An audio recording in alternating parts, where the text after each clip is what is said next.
안녕하세요.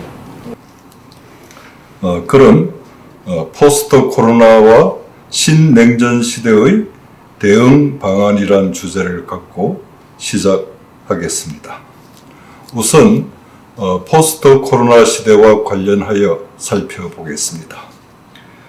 지금 지구촌을 강타하고 있는 코로나 대유행이 온 세상을 뒤바꾸고 전 세계가 코로나와 전쟁을 치르고 있습니다. 2019년 12월 중국 우한에서 발생한 이 코로나 전염병 문제를 놓고 결국 미국 등 유럽의 서방 세력과 중국의 갈등이 격화되면서 코로나발 신냉전 시대가 만들어지고 있습니다. 코로나 사태 이후 미국과 중국이 경제, 안보 등 전 방위적으로 충돌하면서 양국 관계가 1979년 수교 이후 최악으로 치닫고 있습니다. 그러면 중국의 사오보 타오 교수가 발표한 논문에서 신종 코로나 바이러스는 중국 우한 실험실에서 나왔다고 발표했는데 우한 연구소 관련 자료를 잠시 보도록 하겠습니다. 중국 온라인에서는 우한 바이러스 연구소에서 근무하던 황앤링이 코로나 바이러스에 감염돼 사망한 영번 환자라는 소문이 급속도로 확산하고 있습니다. 이처럼 지구촌은 보호주의의 희청이던 국제 질서에 국가주의라는 일격을 가하게 되었습니다. 국내적으로는 사회적 거리두기를, 국제적으로는 국가 간 거리두기가 강화되면서 국가 간 무역과 인적 교류 및 인적 교환이 급격히 감소하고 있습니다. 이로 인하여 세계화는 심각한 타격을 받고 있는 최악의 재난 상황입니다. 이에 따라 미래에 닥칠 위험을 예측하고 대비하는 포스트 코로나 시대의 변화를 크게 두 가지로 나누어 설명하겠습니다. 첫 번째가 자국 이익 우선주의와 민족주의가 국제관계 질서에 상당한 영향을 미칠 것으로 보입니다. 세계 각국은 코로나19 방역을 위해 국경 장벽 쌓기 조치를 취하기도 했습니다. 자국민들의 안전을 우선시한 이런 조치들이 국제 교류 흐름의 세계화에 큰 타격을 주고 있습니다. 그러나 다행히 국경을 초월하는 코로나19 확산에 대한 국제적인 공조와 협력의 중요성이 부각되기도 합니다. 이번 코로나19 사태를 계기로 각 국가들은 국가의 경쟁력이나 국방력만으로는 국민의 생명과 안전을 보장할 수 없다는 사실을 경험하게 되었습니다. 그리고 나서 코로나19 같은 대재앙 상황 때 자국민의 안전을 어떻게 지켜낼 수 있느냐가 새로운 국가 역할론으로 대두되게 만들었다는 점입니다. 그리고 앞으로 미국과 중국의 패권 경쟁은 포스트 코로나 시대에도 격렬해질 것으로 보입니다. 중국은 사실상 미국에 의해 자본주의 세계 경제에 편승하게 되면서 지구촌 공장이 되어 가장 큰 이득을 본 나라입니다. 중국을 국제 무대에 대비시켜 오늘날의 경제 대국이 될 수 있게 무한 협력해준 미국의 입장에서는 중국의 세계 패권 도전을 결코 용인할 수 없기 때문입니다. 그래서 미중 간의 패권 경쟁은 상당 기간 국제 안보와 세계 질서 유지의 주요 변수로 작용할 것입니다. 하지만 그 경쟁의 최종 종착지는 결국 미국의 전략적 선택에 의해 결정될 것입니다. 그 이후에 중국의 위상은 국내외적으로 많은 문제에 직면해 추락하면서 결국 시진핑의 중국 몽은 실패하게 될 것으로 보입니다.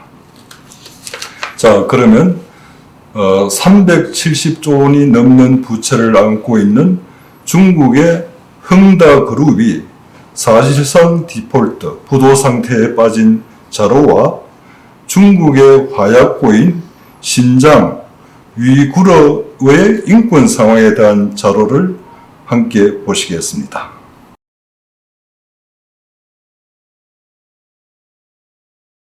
머리를 깎은 많은 사람들이 눈이 가리우고 손이 뒤로 묶인 채 앉아 있습니다.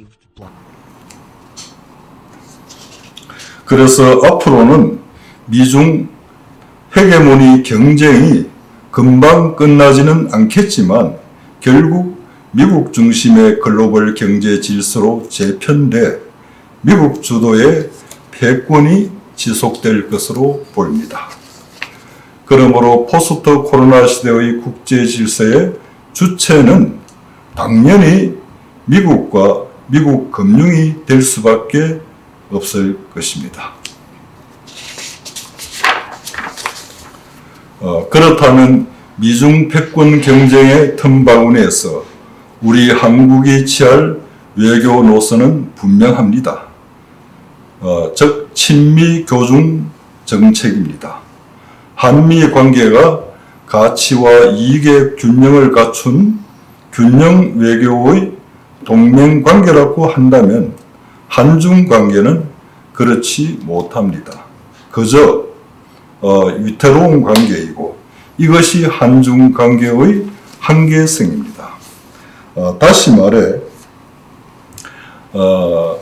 한중 균형 외교가 불가능한 것은 구조적 한계성을 지니고 있기 때문입니다. 더군다나 현재 미중 간의 대립 갈등이 최고조에 달해 있고 남북 관계도 경색 국면입니다. 이런 갈등 국면에서 중국은 한미 동맹을 비웃듯 당연히 갈등 대응 수단으로 혈연 관계 북한 카드를 만지작거리게 될 것입니다. 그래서 한국은 호혜적인 경제협력 파트너인 미국과의 한미 동맹을 더욱 강화 발전시킬 필요가 있습니다. 그리고 중국과는 정경 분리를 통한 우호적 협력 관계로 경제적 실리 외교를 펼쳐야 할 것입니다. 또한 여러분들이 중국에 대해 제대로 알아야 할 점은 중국은 여전히 공산주의, 전체주의 국가라는 사실입니다. 특히 중국 국가주석 임기 제한 철폐는 민주정치 이념에 위배되고 시진핑 주석의 장기 집권 발판을 마련했기 때문입니다. 그렇기 때문에 공산당 정치 권력의 전체주의 국가인 중국은 우리와 경제적으로 파트너일 수는 있지만 동시에 잠재적 적국이 될 수 있는 것입니다.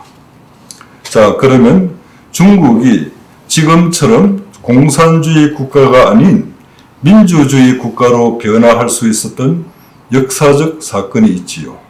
1989년 6.4 천안문 사태 자료를 여러분과 함께 보겠습니다. 천안문 사건을 상징하는 이른바 탱크맨입니다. 총탄에 맞은 동료를 학생들이 이송합니다. 바리케이트 뒤로 계엄군의 선전방송이 흘러나옵니다. 군을 앞두고 인민영웅 기념비에 모인 학생들의 표정에 긴장이 역력합니다. 시사평론가 장리파는 JTBC 인터뷰에서 천안문은 헛되지 않았다고 말했습니다. 국제 정치학자들은 세계에서 지정학적으로 가장 위태로운 국가는 폴란드와 한국이며 그 중에서도 한국이 더욱 절망적이라고 말합니다. 그러나 가장 절망적인 지정학적 운명을 지닌 우리 한국은 아직 없어지지 않았고 건재하지 않습니까? 여러분, 그 이유가 무엇이겠습니까? 바로 한국과 미국은 굳건한 한미동맹 국가이기 때문입니다. 한반도 평화 정착에 미국의 협조가 절대적이라는 것입니다. 지난 70년간 이어온 주한미군과 한미동맹은 한반도와 인도, 태평양 지역의 평화와 안보, 그리고 번영의 핵심 축입니다. 무엇보다 당장 핵과 미사일로 무장한 북한의 군사적 위협이 상존하고 있는 현실을 감안하면 주한미군 주둔과 한미동맹은 우리 국가 안보에 절대적으로 필요하다는 것입니다. 특히 6.25 한국전쟁에서 공산화되기 직전까지 갔던 우리 한국은 1975년 베트남 공산화 과정을 지켜보았습니다. 베트남의 공산화는 자신을 지킬 의지나 능력이 없으면 외부의 어떤 지원도 소용없다는 것을 잘 보여준 역사적 교훈이었습니다. 자, 그러면 베트남 공산화 과정에서 패망한 그 당시 월남이지요. 그 월남 국민들이 4.20 현재는 호치민인데 그 호치민을 탈출하는 자료를 함께 보시겠습니다. 100 feet were the most dangerous. After that, they were out of range of rifle and pistol fire. The hardest part was the waiting. Many people said it was unnerving to be waiting for a ride to safety and to be hearing fighting all around you. There was always the fear that the fighting would end the helicopter.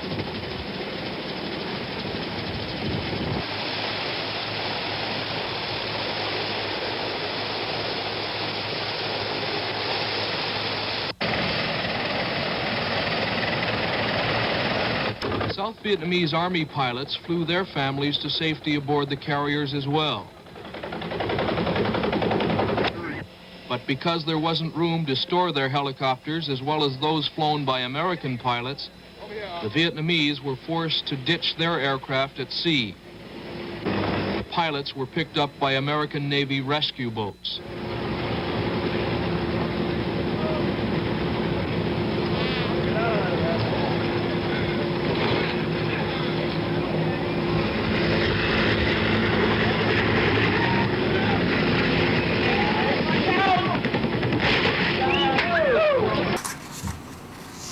여러분, 역사적인 자료를 잘 보셨습니까?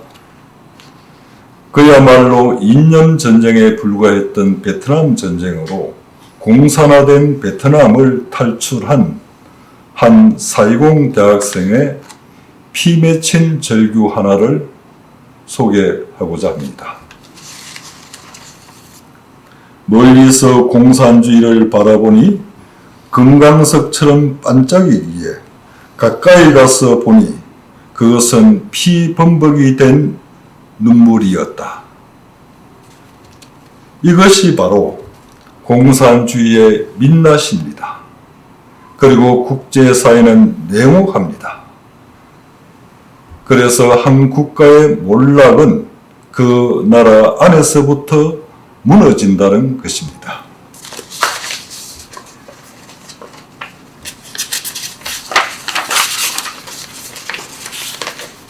그리고 두 번째가 포스트 코로나 시대에 발맞춰 기업 문화를 비롯해 인류의 생활 방식이 더욱 급변하게 될 것입니다. 코로나19 장기화가 사실상 언택트 시대를 열었습니다. 이로 인해 각종 산업을 포함한 사회 전반에 걸친 급격한 변화가 사회의 문화적 가치관을 바꾸고 있을 정도입니다. 특히 지능정보사회의 4차 산업혁명이 기술 혁신을 통해 완전한 디지털 세상을 앞당기고 있습니다. 이제는 똑똑한 한 사람의 천재가 산업 현장에서 수천 명을 먹여 살린다는 시대는 끝났습니다. 그 이유는 간단합니다. 똑똑한 그 천재는 디지털 세상에 인공지능으로 옮겨갔기 때문입니다. 이렇듯 포스트 코로나 시대의 생존법은 식물이 혹독한 추위에 살아남기 위해 제 뿌리를 죽이듯이 혁신하고 또 혁신하는 것입니다. 조지퍼 숨페트는 유달리 창조적 혁신을 강조하면서 창조적 파괴를 주창했습니다.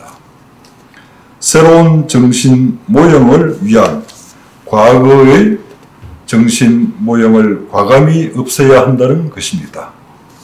즉, 혁신은 파괴와 창조라는 두 얼굴을 지닌 야누스라는 것입니다. 기업가와 사업가의 차이를 혁신을 주도하는 자와 모방하는 자로 구분했던 그는 마찰을 아무리 연결해도 철도가 되지 않는다라고 했습니다.